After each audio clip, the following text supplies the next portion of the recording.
success to me, I want to be able to look at myself in the mirror and say, okay, man, you're a good person. You're a good steward. I want the people that get the chance to work with me to say, you know what, he's a respectful and a responsible boss. And I want my boys to look at me and go, you know what, you're a great dad.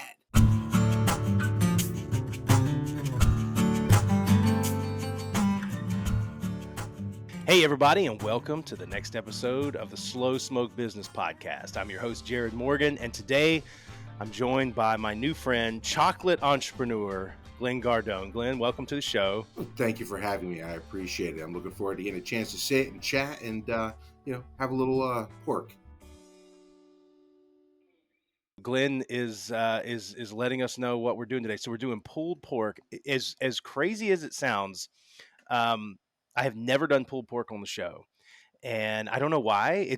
I do know why. It takes a long time to cook pulled pork. Same reason why I haven't done brisket. And so you kind of have to think, we're doing like a 30-40 minute episode. How do you do it? So the pork has actually been on the smoker for a while this morning, and I actually had a piece that I kind of rushed so that I can share some of Glenn's special recipe. That this is first guest that's ever sent me a recipe. He sent me a recipe for chocolate barbecue sauce, which I actually had a chance to make. It made the house smell awesome last night when I was making it. So, but Glenn is the CEO of Red. Is it Red Delight or Red? Red Chocolate is Red how we're Chocolate. known, but I've been calling it Red Chocolate, and then I just picked up the box and it said Delight, and I thought, I've been saying it wrong. No, so Red Chocolate. And guys, this is no BS, okay? And I'm not here just to push product. This is really good chocolate. I like to think of myself as having done extensive research in the area of chocolate in my life. And this is good stuff. And it's 40% less calories. He's got dark chocolate, extra dark, milk chocolate. And then I started pilfering through the box that you sent me. And there's all sorts of other stuff in there too. There's white chocolate and everything else. Um, let's take a peek at the pork. And then I want to start talking chocolate with you and entrepreneurship. right on, That's for brother. sure. So what do you think, Glenn? That's looking gorgeous, man. I love the smoke coming off of that grill. Smoke's coming. All right. So if I have to say, so one of the things that I always do when this is a Boston butt. I smoke a Boston butt and I will chunk it up actually into smaller pieces. And what that does is it makes it cook faster, which is a little advantageous for this show. But also it increases the surface area that you can get seasoning on and smoke. You look at a smoke ring on a piece of meat, and that smoke ring is really where all the flavor is. Now, when you shred up a pulled pork, um, those pieces of flavor are sort of like permeating all the pieces that didn't get all of that. So the more you have, the more flavorful it is. Now, all the haters out there that like to email me when I do something wrong, these are a little more charred than I would like them to be. And that's because I was rushing it a little bit this morning, trying to figure out how to get this to go on the show. But I will tell you, if you've never barbecued before, pulled pork is the place to start. It is so forgiving.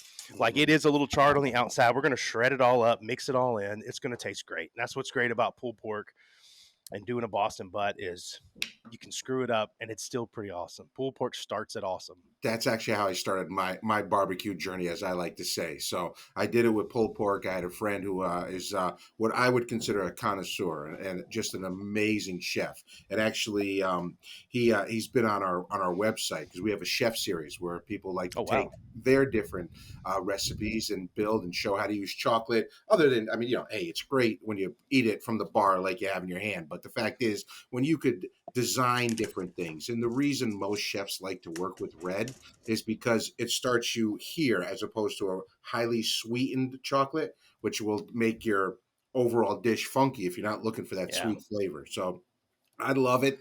And he taught me how to do the pork. And so that's where I began. And that's where my journey took off. Oh boy, 4, 5, 6 years ago.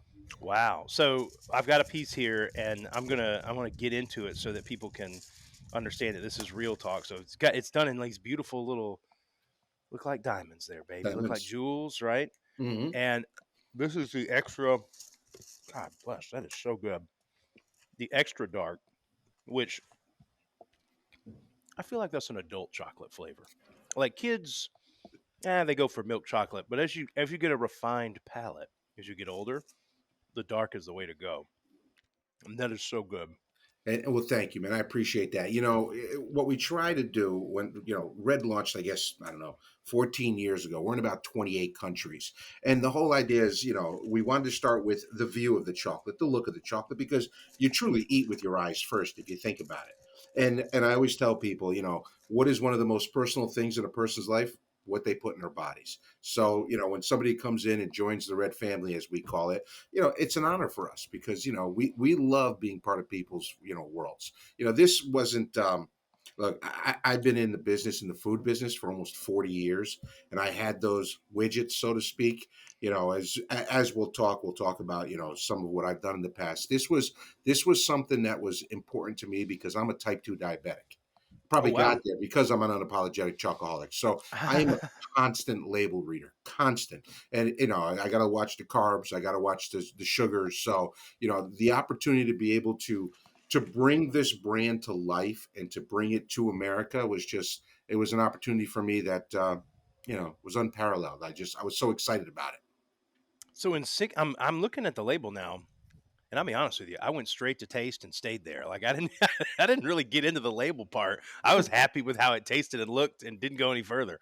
But for 6 pieces, 19 carbs, zero total sugars, you've got 10 grams of sugar alcohol in there and 5 fiber. So that really is very much like a keto way of setting that up. And I had no idea you were a diabetic. And so a chocolate brand created by a diabetic is Who really loves something. chocolate? Who Because a loves lot of chocolate? times, brother, a lot of times you'll eat things, especially in my world, I'd rather eat the package it came in because the food itself is disgusting. Right. So we decided, and again, the whole idea is if I'm bringing it out under the Red name, it's something that I can eat. And I That's test awesome. it on my blood sugar and I make sure. And, again, I tell people, we've had people call us healthy chocolate. I hate that term because there's no such thing as healthy For chocolate. sure. Right. We're smart indulgences, what we call it. You're going to indulge. You should indulge, whether it's a beautiful pulled pork, whether it's a brisket, whether it's a little chocolate, whatever it is that you indulge in your life, indulge, enjoy. Just do it a little smarter. That's Glenn's all. taking us to church on this episode. Like I'm ready. I'm I'm ready to run through a wall right now. So this, um, how did this happen? Like, how did you become? You've got a long history in the food industry. Mhm. Um, what led you to getting into something so cool and being an entrepreneur of a product that really everybody can relate to? Well, I fortunate, unfortunate, however you want to look at it. I wasn't one of those folks that found their passion when they were 17 years old and ran with it. That was not me. I come from a very, very blue collar black background. Hardworking family. I'm first generation. Family came over the boat from Italy, and I knew how to make a buck. And to me, back then, success meant I had a few bucks in my pocket so I could pay for gas and grab lunch if I wanted. And really, that was success for me. And Yeah. so I knew I wanted to go to college, went to college, did a business degree. And then in my career, again, working ex Kellogg, ex Pepsi, working for great companies, it wasn't what I wanted to do for the rest of my life. But I knew that it was a journey. You know what I mean? It's like cooking brisket, man. Like you said, it's funny because you talked earlier about, you can't rush things. And you know what? You're absolutely right, especially when it comes to barbecue and when it Yeah. comes to your business, when it comes to your personal or professional life. If you try to rush it, you usually screw it up a lot of times. So, I took that slow journey, so to speak. I was the brisket, and it took a lot of years. But, it came about, the idea behind the chocolate came about because I went to the doctor because I was having issues and they did a blood test and they said, your insides are out of whack. And unless you want to die, you better start to calm down and you better start to do things Wow. properly. And so I decided at that point, okay, I've got to change some things about me because I wanted to keep going on my journey. And I met with two families that were master chocolate makers because, again, my background is in, food, it's in production, it's in all the different things, the day-to-day operations, I guess the best way to put it. When it comes to the beauty of chocolate making, unless you've been doing it for some time, it's look, if I could do it, it would be okay. It's like, my first pulled pork is a Yeah. lot different than the pulled pork I did 2 weeks ago. Sure. And the first one was good, but it was my first one. And so with this, what I want to do is I wanted to bring out something that the world had never seen. So it took us 3 years in what we call our kitchen, and we crafted probably 700 different recipes till we got to the one where we said, you know what? Yeah, this makes sense. This is good. Because ultimately, yeah, it's great that you can say you're non-GMO and you're gluten free. But like you said, if you taste it and it tastes like you know Right. what good is it? So we wanted to come up with something that was beautiful. It's funny. I Our last product we brought out, and you talked about it, was Oh actually yeah. is our caramelized white chocolate. This is the 133rd recipe that we did before we said, yeah, this is what we want to do. This is what we want to Wow. bring out. And again, we've got 11 global patents, and the 11th patent was actually this product here. We want to do it so it's right. We take our time because ultimately I want to be able to eat it. I want to be able to enjoy it. I am 6 feet away from about 1,000 pounds of chocolate at every time. So I want to make sure I can enjoy it. That's probably like for a diabetic, that's got to be like a job hazard too, right? To be that. But For then me, again, it's you sort great. of, I yeah, can eat you've it all. architect. I can Yeah. eat it all. So it's wonderful. It's all my product. So I can eat it and take my blood sugar and I have no issues. So you said something in that I thought was really interesting, and it kind of highlights to the story of how entrepreneurs can get started. So despite the fact that you were a food guy for a long time and in the food industry and in production and everything else, when it came time for you to start a food product, you said, "Hey, I'm not a chocolate guy," and you went and found you are a chocolate guy, but you went and found like people who are really, really good at the craft. And Mhm. I think while that's probably obvious to somebody as experienced as you, I think that's a good sort of call out for people that want to start a new project is that you don't necessarily have to be the artisan that creates the thing that you make your business, right? Mhm. You need to be able to know what good is, and you need to have a vision for what you want it to be. But the person that actually cooks up the recipe, people, a great example that everybody can relate to is people tend to uh, think in their mind that Steve Jobs invented the iPhone. Mhm. And he definitely did not, right? He That's definitely right. created a team of really, really smart technical people who took his vision and made it real. That's right. And so I guess it's just a lesson for people that want to get into something, but they're like, man, like for your situation, man, I don't know how to make chocolate, right? Maybe I do, but I don't know how to make it like that. But you Right. go find some people and you build your team, right? And your team of people that are good at the things that you're not good at are what can push you to make something this great, right? You can't That's right. make something this awesome. This package doesn't look that good. The presentation doesn't look that good. The nutrition isn't quite right. The flavor isn't right unless you've got a bunch of people who are good at a bunch of different things. That's right. It's funny. I always say I want to be the dumbest person at the table. Yes. I never want to be the smartest, and whether it be on supply chain. I've got a person that's worked with me for 15 years. She's one of the most brilliant individuals that I've ever had the pleasure to work with. The folks in my marketing team. I love when they can come with ideas that can help us deliver the message.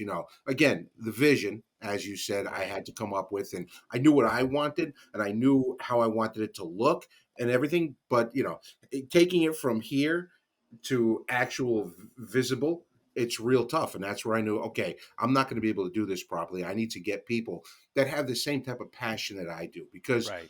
we are a passionate group. This is not an 8 to 5 role. Right. And I work 6 7 days a week. People always ask me, how is your work life balance? I don't even know what the hell that means. I'll be honest with you, I don't. But I love what I do. There are times I've got two amazing boys and a wonderful wife we've been married for 27 years, and Wow. they know me. They know who I am. They know what I'm about. And when I'm home, I'm focused on them and making a beautiful dinner, or again, Italian, always surrounded by food. Needless to say, and and when I'm working, my focus is on the work, because I want to be able to, it's not about the success. It's about the journey. I know the success. I don't mean to be sound foolish about it, but I knew the success would be there because of the conversations I was having. I always tell, like, for a couple of sales folks I have, they'll put a presentation together. And I always tell them, look, the presentation in your eyes should be good because you're the one that did it. What you Right. want to do is you want to get people around that weren't involved in it to understand what they think about it. Again, let's go back to cooking a brisket. You could cook a brisket and you put all the hours and all the work into it and you think it's beautiful. And but as soon as you can get the family around or friends around and they say to you, wow, this really is good. It is the quote unquote validation for you knowing, okay, I'm on the right path. And if somebody said, oh, it's a little dry, you'll think to yourself, okay, a little dry. How can I make it a little more Right. moist? Right. What did I do? It's the same thing in business. The most failures I see are people who aren't willing to listen to other people. Yeah, I mean, the reason that we called this podcast the Slow Smoke Business Show was um, really around this analogy of, barbecue being a great metaphor for business. And what I mean by that is the average person, talk about brisket, which by the way is the one, not probably not the one, but the number one barbecue thing I've never mastered. Right? Brisket is so hard, and Mhm, so even when you get it right, the moment you slice into it, it starts drying out. Right? That's why when you go to high end restaurants that really know brisket, they're slicing it right before they serve it to you, mhm, and it's just so hard to sort of master that. But it's such a great metaphor for business because the average person will look at a plate of barbecue and they'll see this finished product, right? They'll see a slices of beautiful brisket and these beans or whatever it is that you're having on the sides, and it looks like this finished product that took 10 seconds to hand you because they got it off of a thing, and you get lost on the hours and hours that it took to make that particular piece of meat, mhm, the slow burn, the patience, and then also the trial and error for probably years leading up to that piece of meat that made you able to make that piece of meat that good. And I think business, to your point, is kind of the same way, right? You Everybody, when I started my business, after it really got going, people would say to me, if I was out in a social setting and they'd hear about the company that I started, they go, "Oh, what a great idea." Right? What is why I wish I had that idea. Right. And it's the sort of the thought that, like, if you just, the light bulb goes off, that you have this fully formed thing that you can bring to the world. And it's just not true. And so having the patience to build something, to take the feedback like you're talking about and say, people are saying my product isn't easy to understand, or it takes too long to turn it to get it started, or it's a little too expensive, or people don't understand the value here. All of those things take time. And I had a guy, Mark Miller, on the show a couple of episodes ago that really blew my mind because he's a former executive at the Chick-fil-A Corporation. mhm. And when he was talking about Chick-fil-A and how they attack the drive-through and think about things, he said, "Well, I don't think we really have it figured out yet." And I just was just like back in my chair going, if Chick-fil-A doesn't have it figured out, nobody figures it out. You don't. That's the thing. You never figure it out. You just get better. Yeah. You know what I Oh, mean? You just absolutely. get better. Absolutely. It's funny because you mentioned about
the things that we have a wall up that we when we print out the letters from people, just to remind us that what, we're not just a chocolate company, man.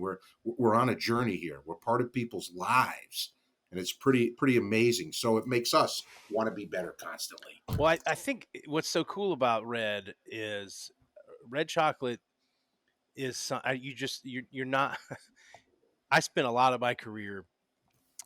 If you don't know, like I started a company called Proctor U that watched people take tests over a webcam when they were in college or getting a certification to make sure they didn't cheat, to make sure everything went correctly. And talk about an unpopular product at the dinner table. Like you know what I mean? Like I remember I used to have like the polo shirt on with the Procter U thing, and I'd be going through the drive-through, and I'd like want to cover up the logo, because I did. They're like, ah. But like, who doesn't love chocolate? And I think that's such a cool. For you, you have a like maybe I don't know. I want to call it advantage because business is always hard, but there's an advantage in the fact that people inherently like chocolate, right? Hmm. And they want to like chocolate. And I think you're smart to sort of realize that not only do people resonate with this in their journey, because you've made Red a different thing. It's a chocolate that, people that are trying not to eat terrible things can indulge in that kind of chocolate. Hmm. But chocolate is also something that is married to some of the great moments of our lives, right? I Yeah. mean, it's birthdays and holidays and things like that. And I think that's such a cool thing. How do you get in your marketing, how are you trying to get Red to weave into people's lives, not just in the diabetic or the person that's trying to watch their Yeah. weight, but sort of in those moments when chocolate is a part of the story? So when I first started, my explanation was a lot of people when adults when they're eating a candy bar, we'll say for instance, and they're at work, they'll take that candy bar and they'll put it in their desk, and it's hidden. I wanted Red to be on the top of the desk because I wanted them to be kind of proud. I Yeah. wanted to become a badge for them. I wanted them to know that what we stood for as a company and the way that we delivered the product, that we were proud of it, and I wanted them to be proud of it too.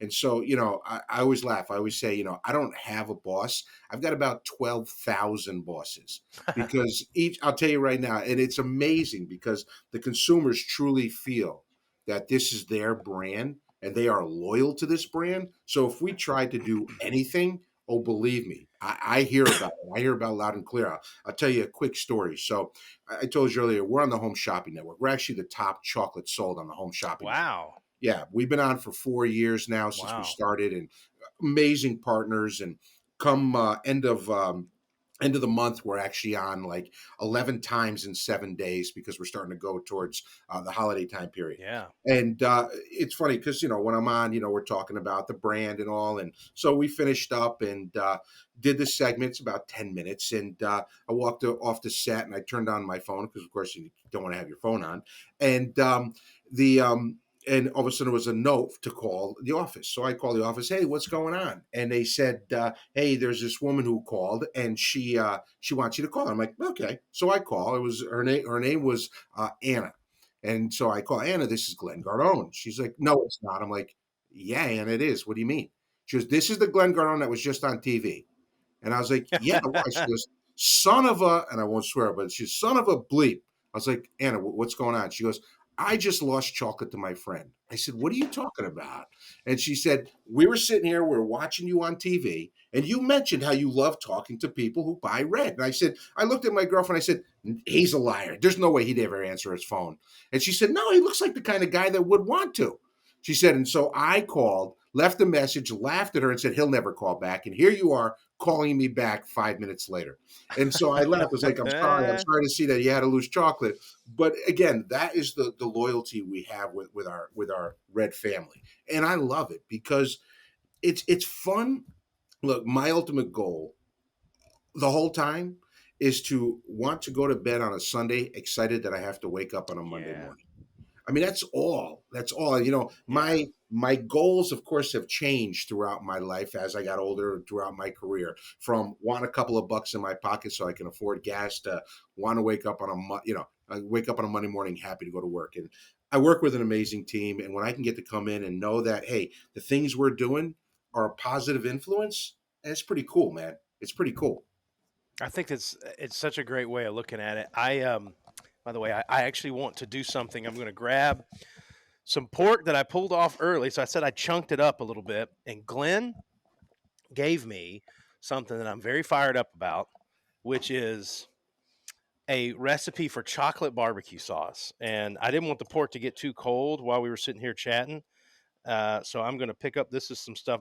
I did a smaller chunk so that I could get on it. But why don't you tell everybody what is in a chocolate barbecue sauce other than red barbecue sauce? Which I went with the extra. I went with the extra dark. So the chocolate barbecue sauce you can actually even find on our website. It's on at red-chocolate.com. You'll find our chocolate barbecue sauce there. It's something that we put together years ago that we love. It starts off, of course, you can do whether it be a dark chocolate, extra dark. It's really according to the chocolate flavoring that you want to have. And Mm-hmm. then within that, you've got your different seasonings. But it's literally a 10-minute dish to be able to whip Yeah, up. I love it. And I always say I love to slather the meat with the chocolate barbecue sauce. So the recipe for me slathers about three. For a normal person, it would probably cover 6 or 8. But for myself, I love the taste of it. I don't know. I will say the only major modification I made to your recipe was I doubled it because I was looking at it going like, well, I don't know, this doesn't look like enough barbecue sauce to me. So, all right, so we're going in. I will say because it's got chocolate in it, you have to heat it, or at least I had to heat it up a little bit in the morning to get it nice. And look at that! Look at that! It's got a good color. And okay, so that's fantastic. And I'm glad I went with the extra dark because the char kind of roasty flavor of pork marries so well with dark chocolate like that. And then you have a little bit of the spice and the sweet. Holy moly. Yeah, man. That I got is to tell you, like, that's I indulgent. liked it. I like it by itself, but like it becomes a whole different thing when you put it on pork. Yeah. Yeah, it Wow. really makes it tastes so good. It makes it so indulgent. I Dang. Okay, love we're it. going to another piece of that. So You're making me jealous here, just so I'm you really know. I gotta well. I Next gotta time go we do home now. this, we got to be in person. So Absolutely, man. I'm coming so what down. is you talk a lot. You talked earlier about like work life balance and that's a laugh right now. And I think it's okay for that. I mean, when clearly you love what you do, right? So you're get excited to get up on Monday, and I think that's easier to do when you love what you do. But if how do you feel like where you're at right now is sustainable?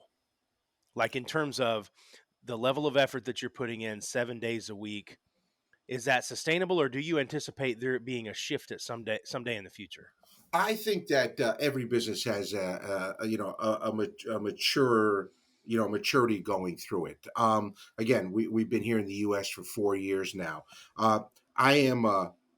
I've got a lot of energy. I say that laughingly because everybody who meets me is like, "You're exhausting me just talking to you." But so I am one of those people that can definitely have more energy than the average person.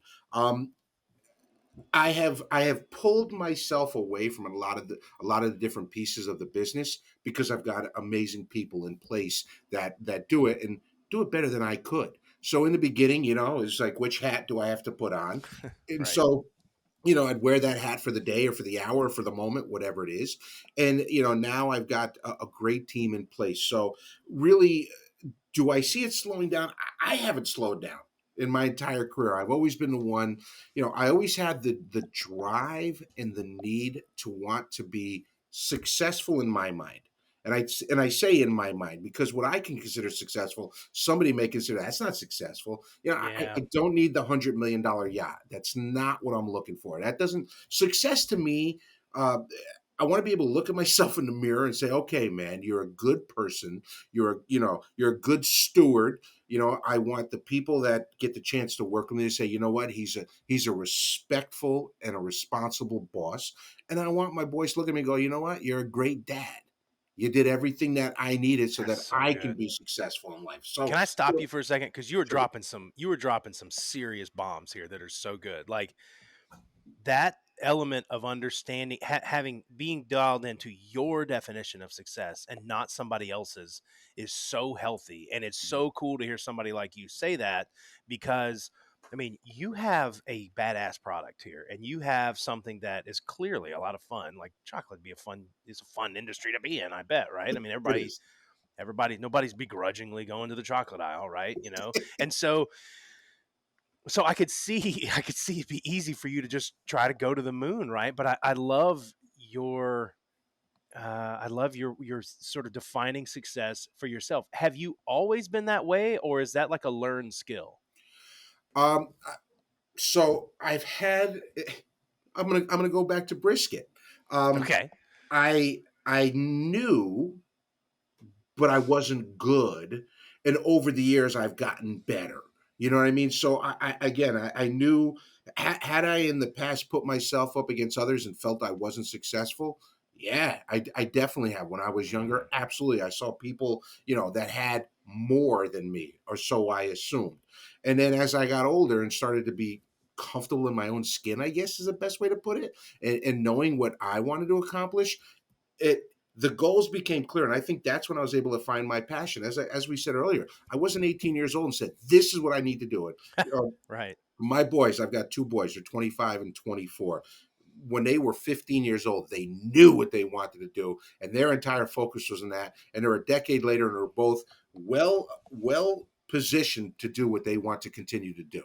I've got one that wants to be an astronaut, and one that is working on his PhD in artificial intelligence, and they love Wow. what they do each day. And thank God they have the brains of their mother and not their father. That's all I can, because I'm just a chocolate guy, man. But no, and so I think being able to do that self-realization throughout my career, and hey man, like anybody else, I've had some setbacks. You know what I mean? Sure. I years and years and years ago, I was with a company who shall remain nameless, and we had to present what we were going to do for the following year. And so I had taken over a team at that point. I was on the management side, and I showed how we were going to grow the business for the first time in a decade, and blah blah blah, and all this stuff, right? And the person that was in charge of the company said, "Well, and you're in this room, and it's everybody's just staring down at you, and it's all the executives and all their minions, as I like to say, and a Right, bunch right. of us knuckleheads saying what we're going to do for the next year." And I remember him sitting here going, "I don't believe you." And I looked at him, I don't care. I said, it's the number, right? Without even thinking, it's like, yeah, so, okay, you don't believe me, but I'm telling you, and here are the plans that we're going to do. And I just remember the room going, oh, like this, right? And Yeah. so everybody like pretty much backed away from me, thinking that the lightning bolt was going to hit. And I remember it was about 14 months later. And of course, we had made our numbers, because if I committed to it, I'd deliver it. And that meant if it meant 17 hours a day, so be it. And so we delivered our numbers, and we were at a national meeting. And I get on a bus because we were going from where we were to someplace else. And that gentleman's like, "Here, sit here." Right. And so I sit, in the seat with him, and we're going over. He goes, "Do you remember when, he speaks about that meeting?" I went, "Of course I remember. And I remember you were wrong and I'm right." And he just looked at me and went, "You're never learning." I said, "It's not about learning."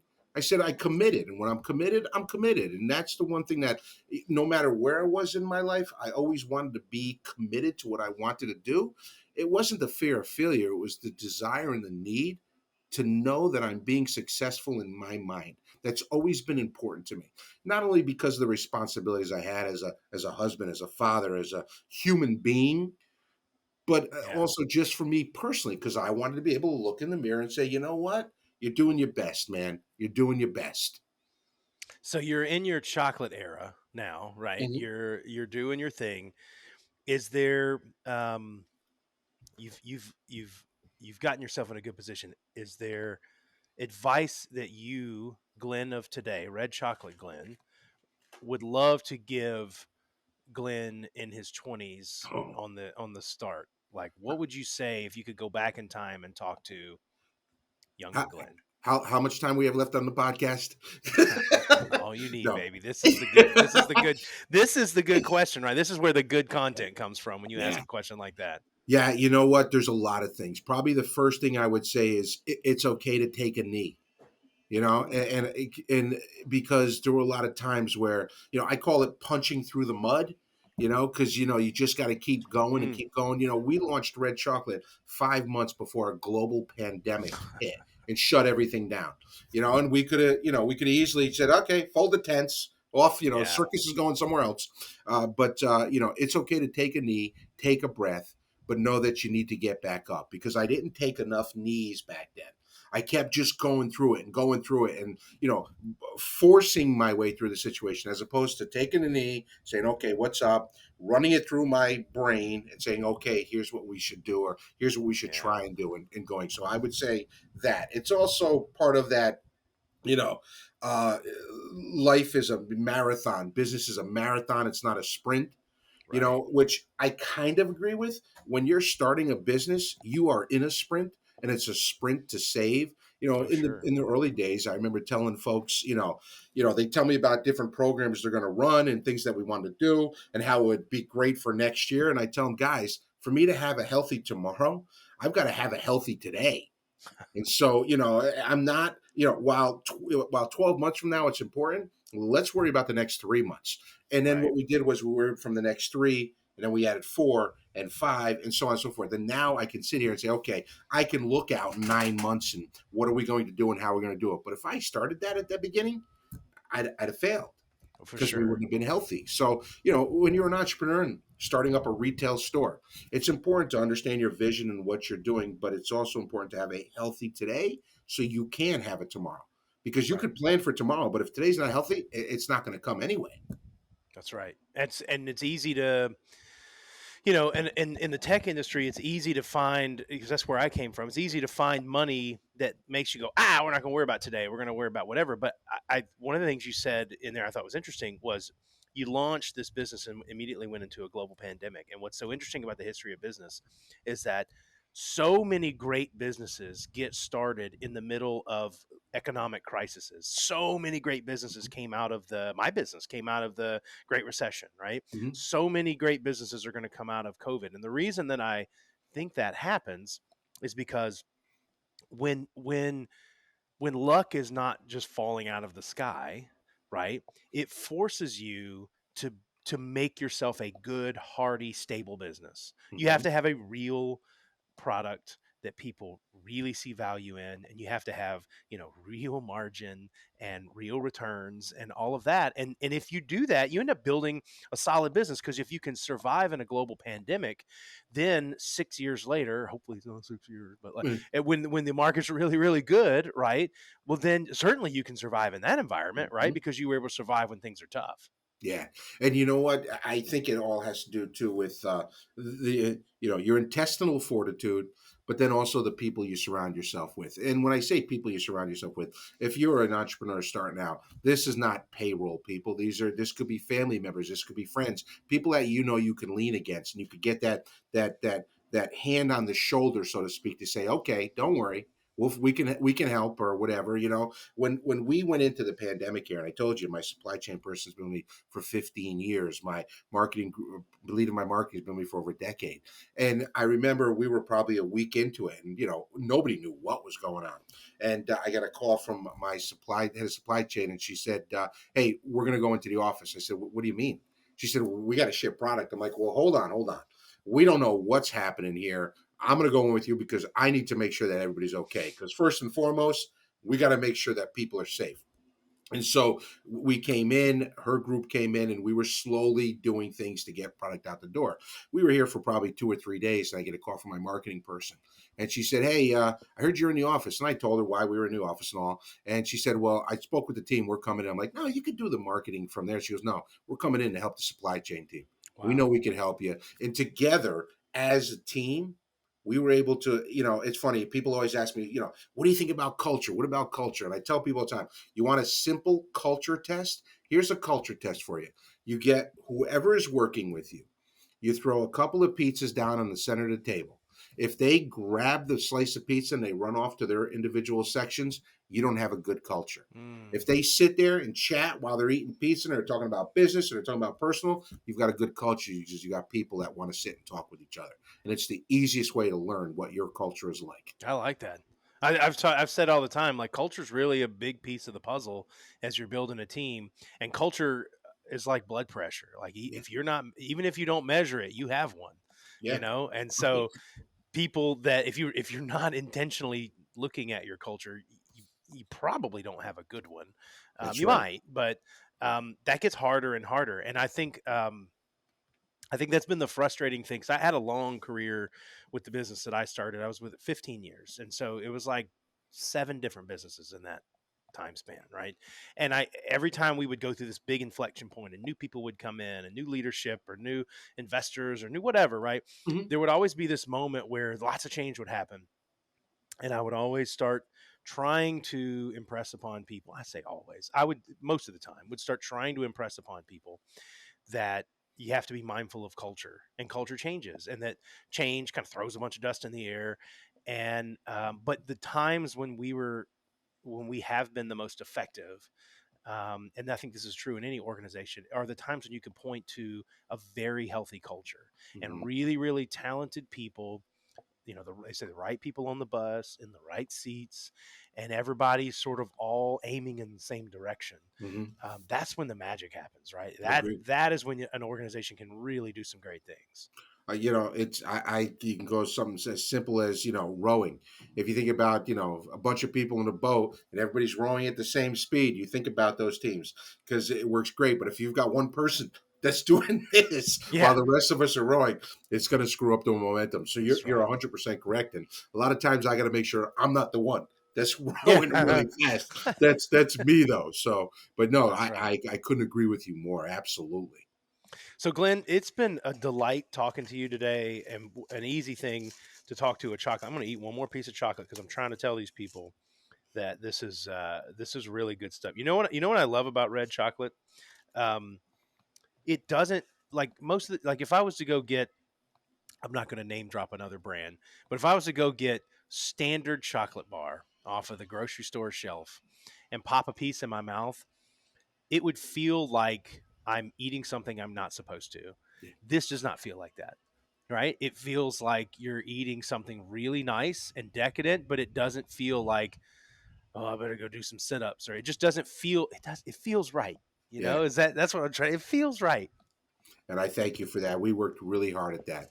We want people to be able to indulge smartly, and not have to worry about it. Not because you don't need all that sugar in your body. You really don't. Mm-mm. Well, I guess you don't need it in the chocolate bar either because it's really good. So let's check the speaking of indulgence. Let's check the pork one more time. I'm trying not to knock Okay. my table over with my cord. So this actually, I don't know if you can kind of get a good look at that, but we've got a little bit of char on the outside, but that's going to be really good and blend in as we.